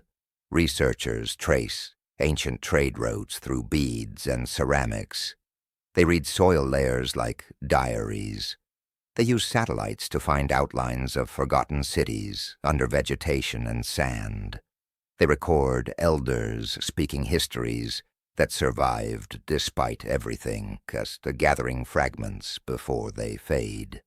And perhaps most importantly, African scholars and communities are reclaiming authority over their own narratives, deciding what questions matter, what stories deserve priority, what evidence means when memory has more than one form, because power once decided what counted as history. Now those decisions are being contested. In the hush between these efforts, you can almost feel names stirring. Great Zimbabwe no longer needs a foreign builder to justify its walls. Kush no longer needs Egypt's shadow to validate its pyramids. West African empires no longer require an outsider's pen to make them real. The stones remain the same. What changes is who is allowed to hear them. The chapter slows further now, as if we are stepping back and letting the ruins breathe. Night wind moves across old walls. Dust lifts and settles. Somewhere a small animal passes through a corridor that once held a procession. Somewhere a child learns a story that was once denied to their grandparents. Beneath the silence, recovery does not feel triumphant. It feels tender, because it is not the discovery of something new. It is the return of something that was always there. Perhaps it was never truly lost. Perhaps it was only pushed into shadow, made to wait until the world was ready to admit what it had done. Some believe the past is fixed, like stone, but history is also breath, and breath can be taken away, and breath can return. so we leave the towers standing, as they have always stood. We do not demand a clean conclusion. We do not force the ruins to explain themselves in a language not their own. We simply acknowledge them, and as sleep gathers softly, we hold one calm truth close. The kingdoms were never erased from the earth, only from permission, and permission, like silence, can be undone, slowly, carefully, until the stones are allowed to be themselves again, marked by the moon, and finally, named.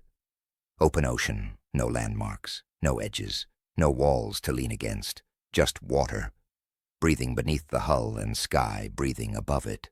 The canoe moves forward anyway, not hurried, not uncertain. It glides as if it already knows where it is going. It is said that before maps ruled the world itself was the map. Tonight, we drift with voyagers who trusted the living patterns around them more than any drawing scratched onto bark or stone. People who crossed distances that still make modern minds uneasy, thousands of miles of open sea, with no visible destination, guided not by lines, but by relationships. Stars, waves, birds, clouds. Navigation was not written, it was embodied. The listener feels the slow rise and fall of the canoe, the quiet rhythm of paddles dipping and lifting. There's no sense of isolation here, only attentiveness. Every movement of water carries information. Every shift in wind speaks. The ocean is not empty. It is crowded with signals. In forgotten corners of the earth, this way of knowing endured for centuries. Polynesian voyagers set out from islands that looked impossibly small against the vast Pacific, and found others just as small, scattered across distances that modern charts render abstract and intimidating. Tahiti to Hawaii, Samoa to Aotearoa, Rapa Nui to the edge of nowhere. These were not accidents. They were repeatable journeys, and yet no maps survived them, not because the knowledge was weak, but because it lived in bodies. A navigator did not memorize coordinates. They memorized sensations, the angle of a star as it rose, the way swells crossed one another beneath the hull, revealing the presence of distant land still hidden below the curve of the sea. The flight paths of birds that fed at sea by day and returned to land at dusk. The shape of clouds that gathered over islands long before the islands themselves were visible. The ocean, to these voyagers, was not chaos. It was patterned. The listener drifts deeper into this awareness. The canoe pauses at night. Someone lies back and watches the sky. Stars do not simply mark direction, they mark time. Each has a path, a rhythm, a season. To know the stars is not to point at them, but to feel their movement across hours, across generations. This is why the knowledge could not be written down. Writing freezes, navigation flows. A chart would be obsolete the moment the sea shifted. A list of instructions would fail without the living context that made them meaningful. The voyagers did not need rules, they needed presence. Some believe this made the knowledge fragile, but fragility is not the same as weakness. For as long as the navigators lived, the routes lived. In Micronesia, in the Caroline Islands, a few of these traditions survived into the modern era. Elder navigators demonstrated how they read wave patterns with their bodies, lying in canoes, feeling subtle changes in motion that indicated reflected swells from unseen land. They taught students not by lecture, but by repetition, by exposure, by patience. You did not learn navigation. You became navigable. The listener senses the depth of this relationship. Navigation was not a skill you owned. It was a state you entered. When you were ready, the sea responded. When you were distracted, it withheld its clarity. This is why the knowledge was guarded carefully, not hidden, but protected by difficulty. Only those willing to endure long apprenticeship, long silence, long attention were trusted with it. And this is why, when the knowledge holders died, the roots died with them, not in fire, not in conquest, in quiet succession. European arrival did not immediately erase these traditions, but it disrupted the conditions that sustained them. Diseases took elders. Colonial systems replaced local authority. Children were sent to schools where the stars were replaced with clocks, where the ocean was something to cross by engine, not conversation. Navigation became unnecessary, then impractical, then forgotten. The canoe still existed, but the body no longer knew how to listen from within it. The listener feels the weight of this loss, not as nostalgia, but as astonishment. How much intelligence was required to cross the world this way? How many journeys succeeded before anyone thought to question whether they should? And yet, there is no record of doubt. The success of these voyages is unquestionable. Islands were found, populations were established, trade occurred, culture spread and diversified. The proof exists in language families, in shared crops like the sweet potato, in genetic traces that whisper of contact across oceans long before modern ships arrived. But the instructions vanished. This absence unsettles modern minds because we are accustomed to certainty, living in documents. We assume that if something mattered, it would have been written down. But these voyagers knew something else, that not all knowledge survives translation into text, that some truths weaken when removed from the living world.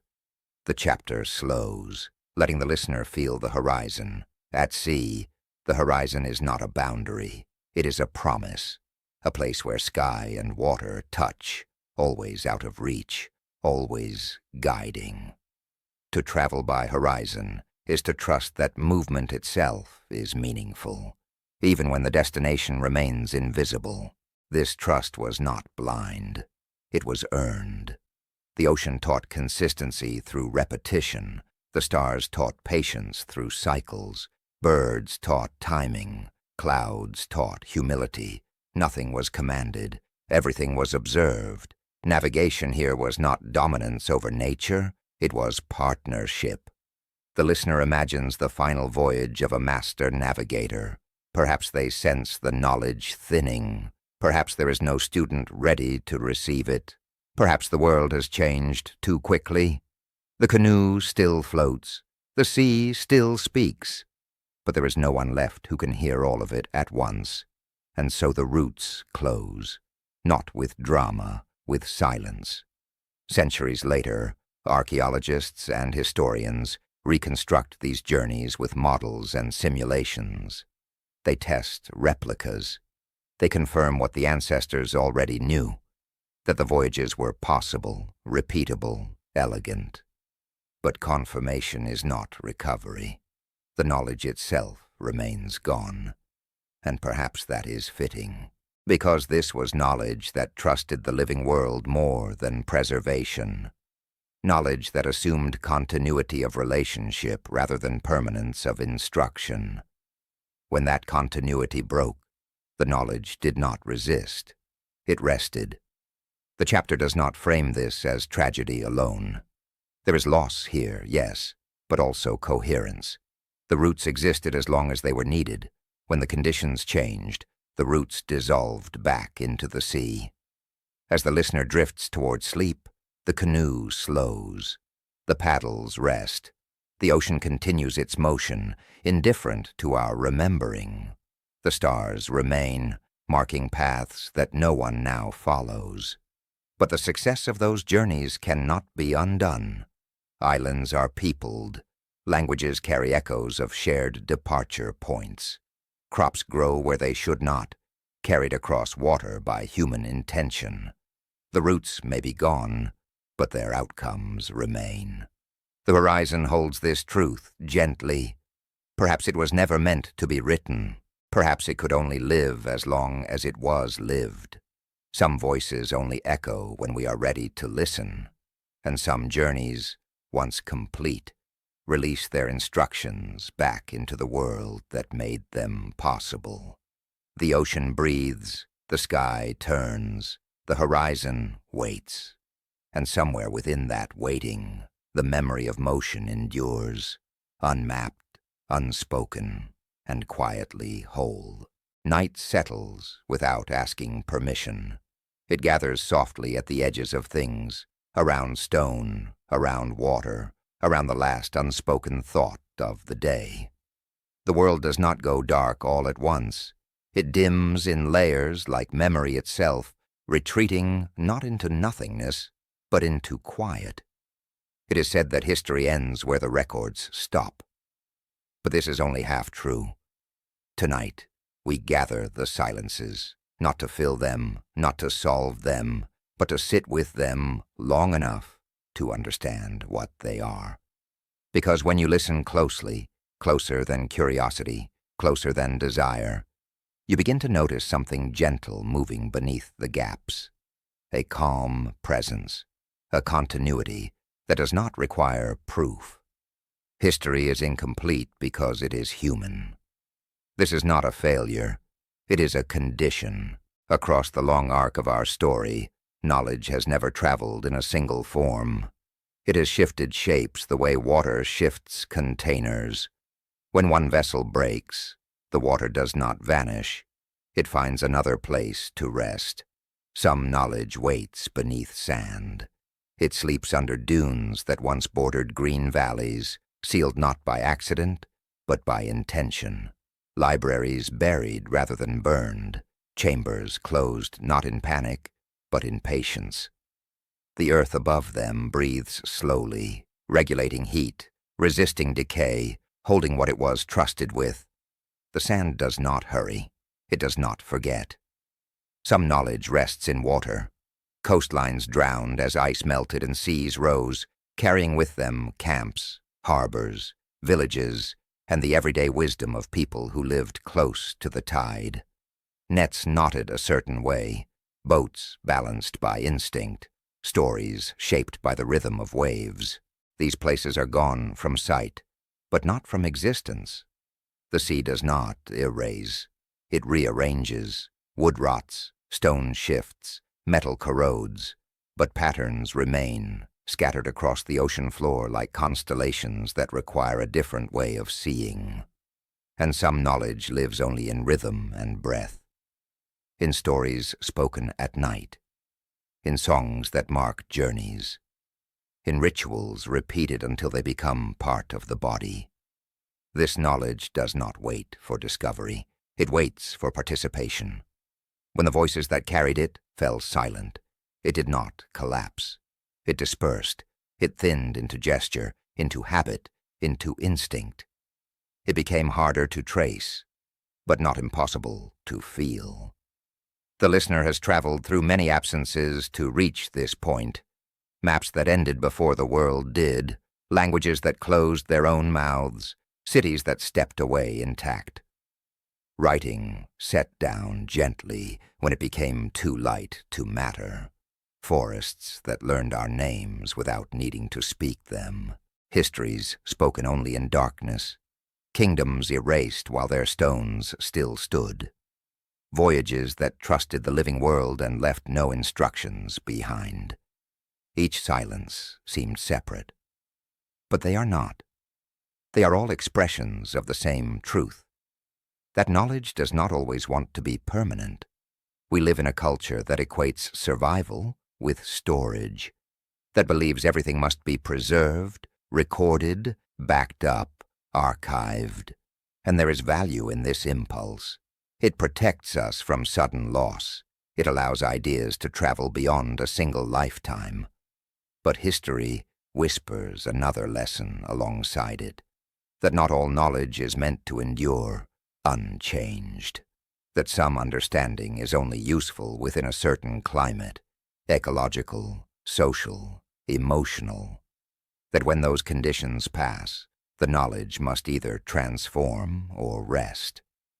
Beneath the silence, rest is not failure. It is completion. The listener senses this now, not as an argument, but as a feeling, a release of tension that has been building through each chapter, the urge to find, to recover, to reclaim. This chapter does not promise discovery. It does not point to a hidden door about to open. It does not tease a revelation waiting just beyond the next excavation. Instead, it offers peace. Because if knowledge has stepped aside, it has done so for a reason. And perhaps the most respectful response is not pursuit, but readiness. Some believe that forgotten knowledge returns when the world resembles the one it left, when the climate echoes familiar patterns, when societies ask the same questions again, not out of curiosity, but necessity, when the mind that approaches it is quiet enough to listen without forcing. In this way, knowledge behaves less like an object and more like a season. You cannot summon winter. You cannot extend summer indefinitely. You can only prepare. The past we cannot see is not accusing us. It is waiting. Waiting beneath sediment. Waiting in submerged stone. Waiting in genetic memory and cultural reflex. Waiting in the way certain problems feel strangely familiar, as if we have faced them before. The listener may feel this recognition without being able to name it, a sense that some answers feel old, that some solutions feel remembered rather than invented, that some silences feel intentional, not empty. History is not a straight line of accumulation. It is a spiral. Ideas rise. They reach clarity. They dissolve back into the collective soil. And when conditions align again, something similar grows, not identical, but related. This is why no civilization begins entirely from nothing, and why no civilization ever carries everything forward. What remains is always selective. That selectivity is not cruelty. It is ecology. The chapter slows now, gathering the final images, sand breathing at night, holding chambers closed without strain, water shifting over ruins, erasing edges but preserving weight, leaves moving above buried plazas, tracing the outlines of old streets. A voice lowering as a story ends, not because it is finished, but because the night has deepened. Stars crossing the same sky they always have. Indifferent to whether anyone names them, nothing truly vanished. It simply stepped aside. Stepped aside from urgency, stepped aside from dominance, stepped aside from being known before it was needed again. The listener may notice something else as well, that the desire to know everything can itself be a form of noise, that insisting on constant explanation can flatten meaning rather than deepen it. Silence, when allowed, creates space. Space for new questions, space for humility, space for sleep. As this final chapter unfolds, there is no call to action, no suggestion to search harder or dig deeper. There is only an invitation to trust that what matters will return when the time is right. Perhaps it was never meant to be found all at once. Perhaps it was never meant to be held by one generation alone. Perhaps it was meant to pass in and out of reach, teaching us patience along the way. Some voices only echo when we are ready to listen, and some knowledge waits not for tools, but for temperament. The listener drifts now toward rest, carrying no facts to memorize, no mysteries to solve, only a feeling, a quiet assurance that the story of humanity is not broken, only unfinished, that the gaps are not wounds, but breaths, that forgetting is not always loss, and remembering is not always recovery. Sometimes, remembering is simply recognizing that something is not gone. It is elsewhere, waiting beneath the surface, waiting beyond the horizon, waiting within the body itself. The night holds this understanding gently, and as sleep approaches, The listener is left not with answers, but with something softer and perhaps more enduring. A sense that nothing important has been wasted, nothing sacred has been erased, nothing essential has truly disappeared. It has only stepped aside for another time, for another mind, for another quiet moment when the world is ready to remember again.